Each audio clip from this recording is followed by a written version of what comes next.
Okay. So yeah, in question 1, using the phrase uncertain circle, the narrator's family most nearly means.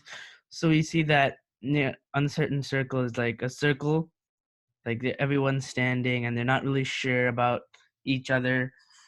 So yeah, it's not just a recap. It's not gonna be A, because we don't know about that they've gone through a difficult journey. It's not gonna. I mean, it's gonna be B, because that shows like everyone's shy to look at each other. Everyone's shy to meet up with each other. And so that's why they're tentative about interacting, self-conscious and tentative. Okay, and then C says openly suspicious of each other's motives. This means like openly means they're saying it out loud. It's like, oh, I think you're gonna do this and this. Oh, why do you want like that artifact or something? They're not talking about it openly. Everyone's quiet. So it's not see dependent on one another for reassurance. We don't know that. That's not like stated like, oh, the grandfather really needs whoever. That's just saying that because like the grandfather just greeting her mother, right? We're not sure that they're dependent on each other. They didn't say that they're dependent. Okay, how about number 2?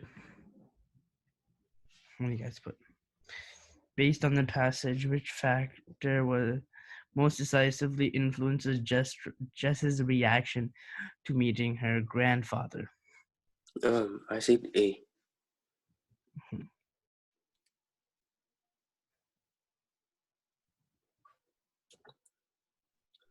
Okay, how about other people? A.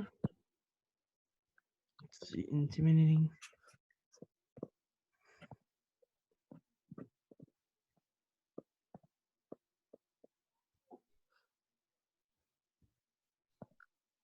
Let's see,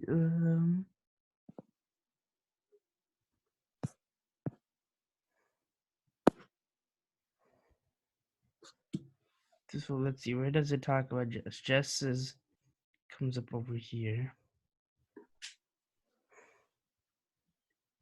Okay.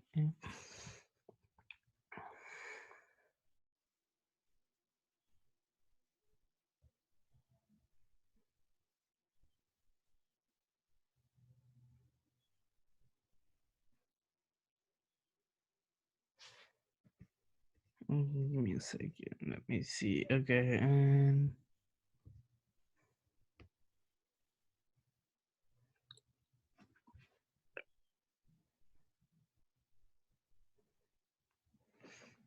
they disappeared.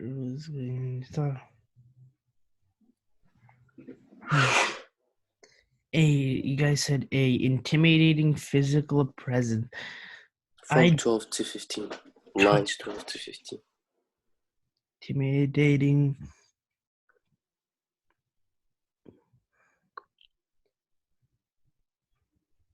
He looked at her. Okay, so It talks about. He put his hands on his hips and mocks her cousins, her father's staying. Her grandfather held out a hand. Her hands were big and square, spade-like and clumsy.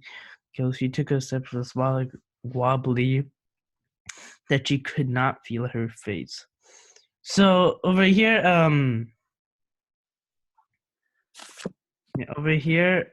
we said so. It's not the problem is with this one. We say intimidating. This means like her grandfather is scaring her, which I do not think is true. Her grandfather is not intimidating. It's not scary. If she was scared of her grandfather, she'd just be like, she'd like back away or something. But it doesn't show that she's scared of her grandfather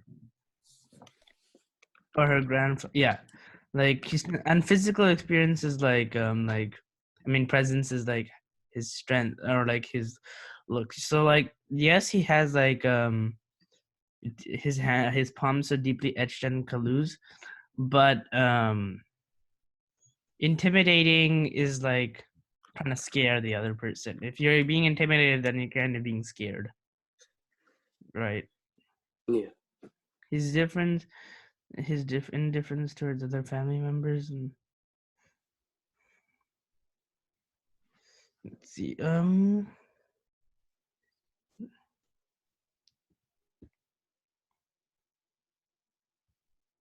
Let's see. Okay, so then she knew this.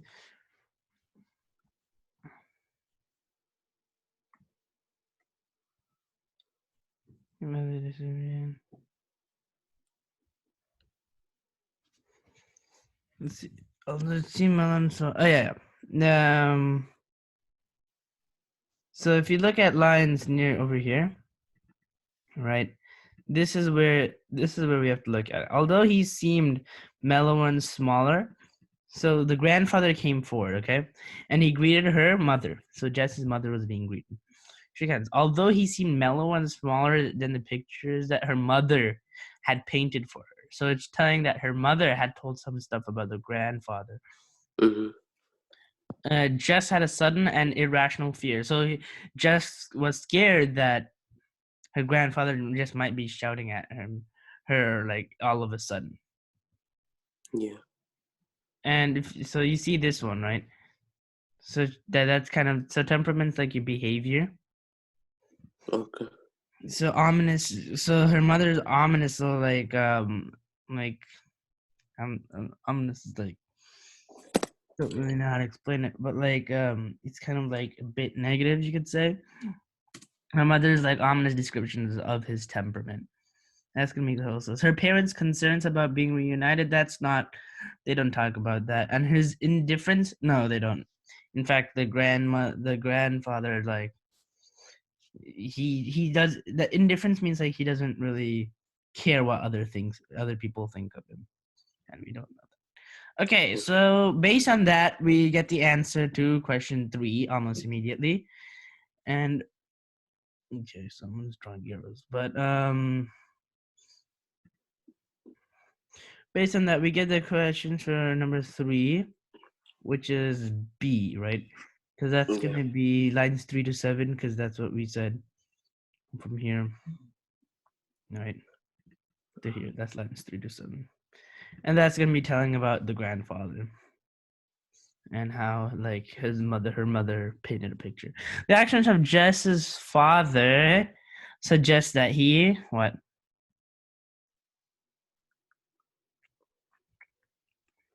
D. Wishes to promote Jess's introduction to. Let's see. D. Yeah. Okay. Yes. D. Okay.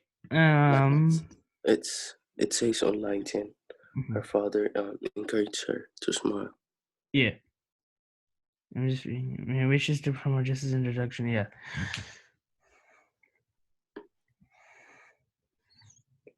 All right. So Jess's father, like, oh yeah. So her father smiled encouragingly, they added, right? So he wants her to like get to know, like he wants Jess to know who her grandfather is, right? Like more about her grandfather, just like kind of get in there. Okay. How about 5?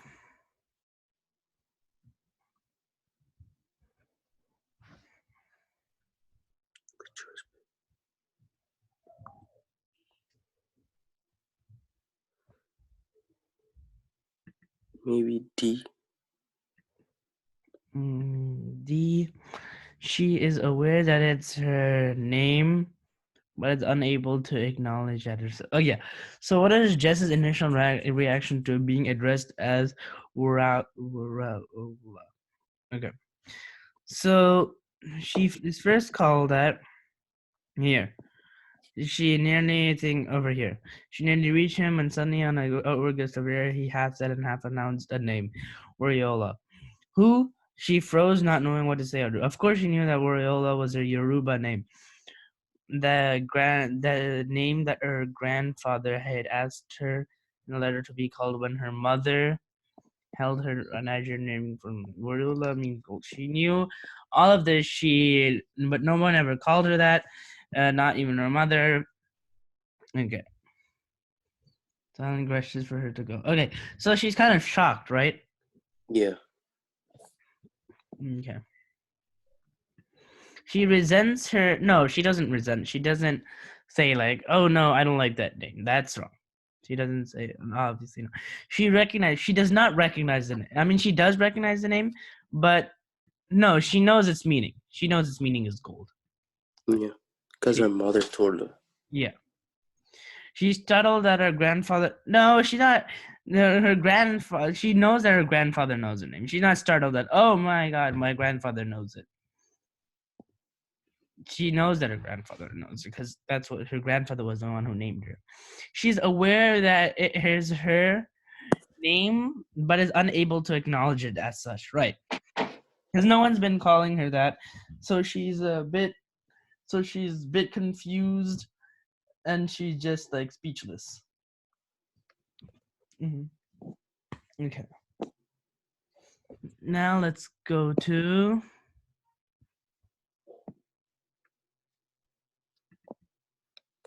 number 6.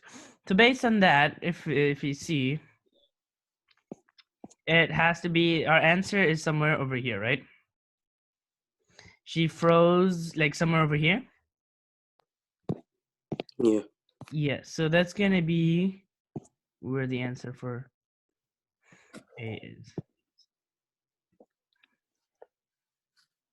The test. Oh, could someone just post this test by any if that's possible? What was that? Someone could post this test in the chat. Okay. Didn't you already send it? It was on the last chat thing. Oh.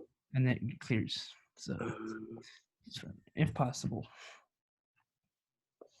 Okay. I don't have the link. Yeah, link.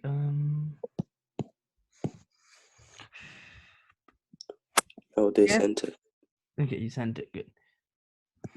So yes, there is a WhatsApp group I have, but I don't really post these tests. You could say it's just more of like a learning place.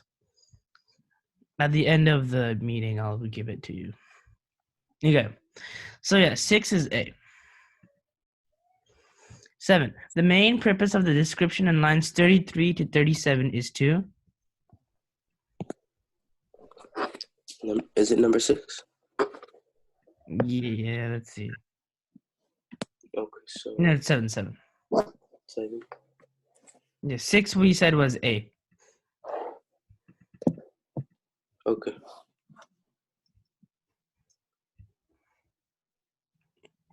Okay, so 7 is B. Let's see. Suggest the correspondence between Jess's physical surroundings and her emotional state. 33 to 37. Here in the stone-walled corridor where the sunlight came through the enormous stiff mosquito screen every day window, her clothes clung onto her like another skin. Rolla saw like another person, not her at all. So over here, yeah, we're talking about real-life objects. Stone-walled corridor and a stiff mosquito screen. Those are and every window. And her clothes. So those are all real stuff. And then we're talking about how her clothes clung to her like another skin. So how her clothes felt like they were on someone else's skin. Because Warola sounded completely different. She didn't feel like connected to Warola at all, like with that name. So to underscore Jess's philosophical musings by invoking a natural setting, that's incorrect because that's not what Jess is relating herself to. She's not saying, oh, I feel like that. That's what the author is just putting up. To suggest a correspondence between Jess's physical surroundings and her emotional. Exactly. We've got physical surroundings in the case of the mosquito net and the other stuff. And then her emotional state is like, she's so shocked about her name. Like she's never been called out. She's just in a state of shock. Portray Jess's thoughts about her Nigerian background. Okay, so that's off the wrong because we don't talk about her Nigerian background, just her name, not her background. It revealed Jess's acceptance of her new life by depicting a common occurrence. She isn't. We haven't seen that she's accepting just yet. That line description from 33 to 37 doesn't talk about her being accepting. She's still in a state of shock. So it can't be. Confused. Yeah. It's B. How about number 8? Number 8. I think C. The series of questions in lines 38 to 41 serves primarily to portray Jess's. Let's see. 8. Okay.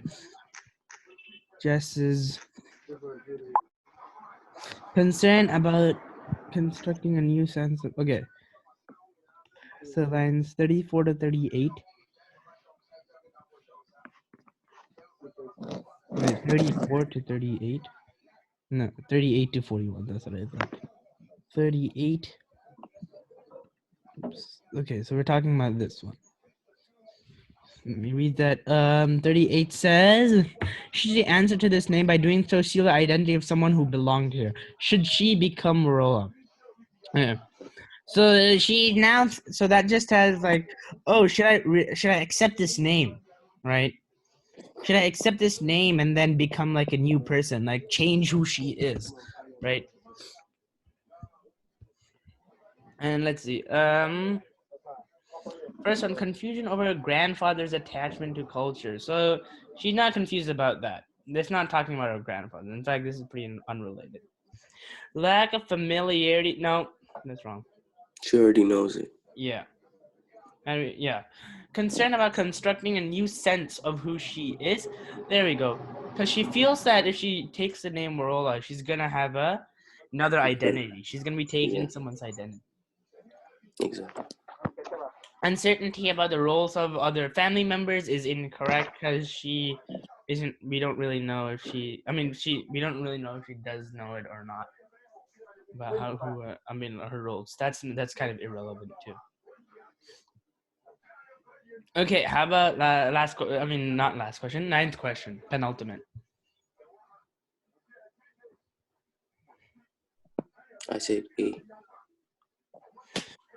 Jess's second encounter with her grandfather differs from her first encounter because in the second encounter, Jess.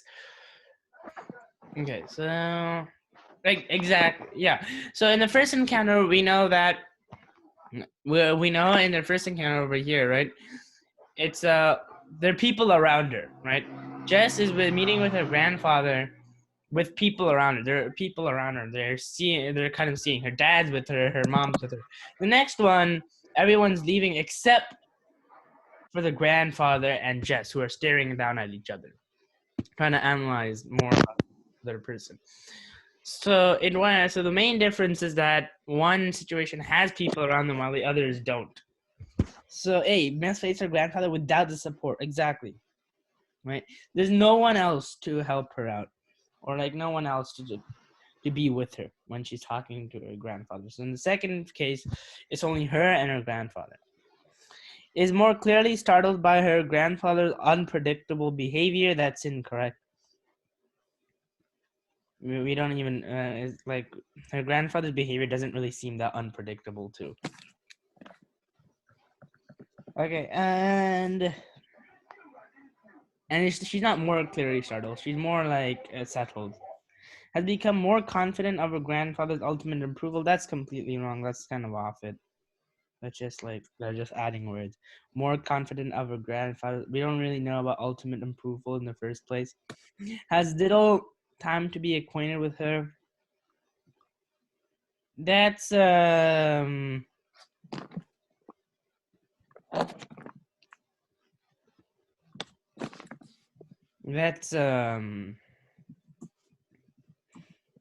that's kind of off topic.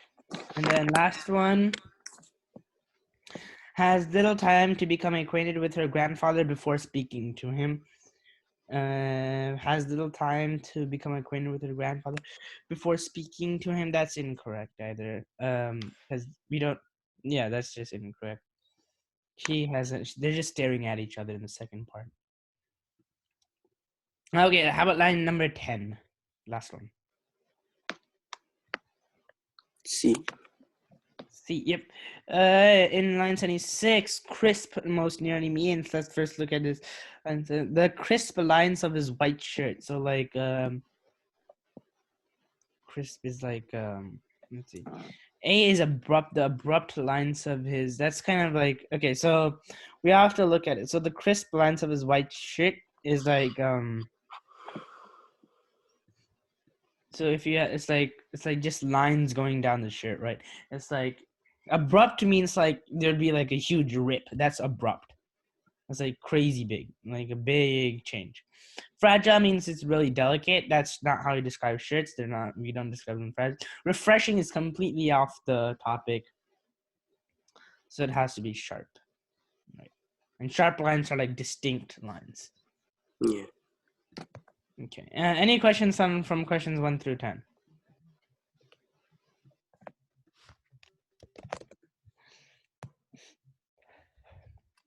Any questions? Okay. No questions.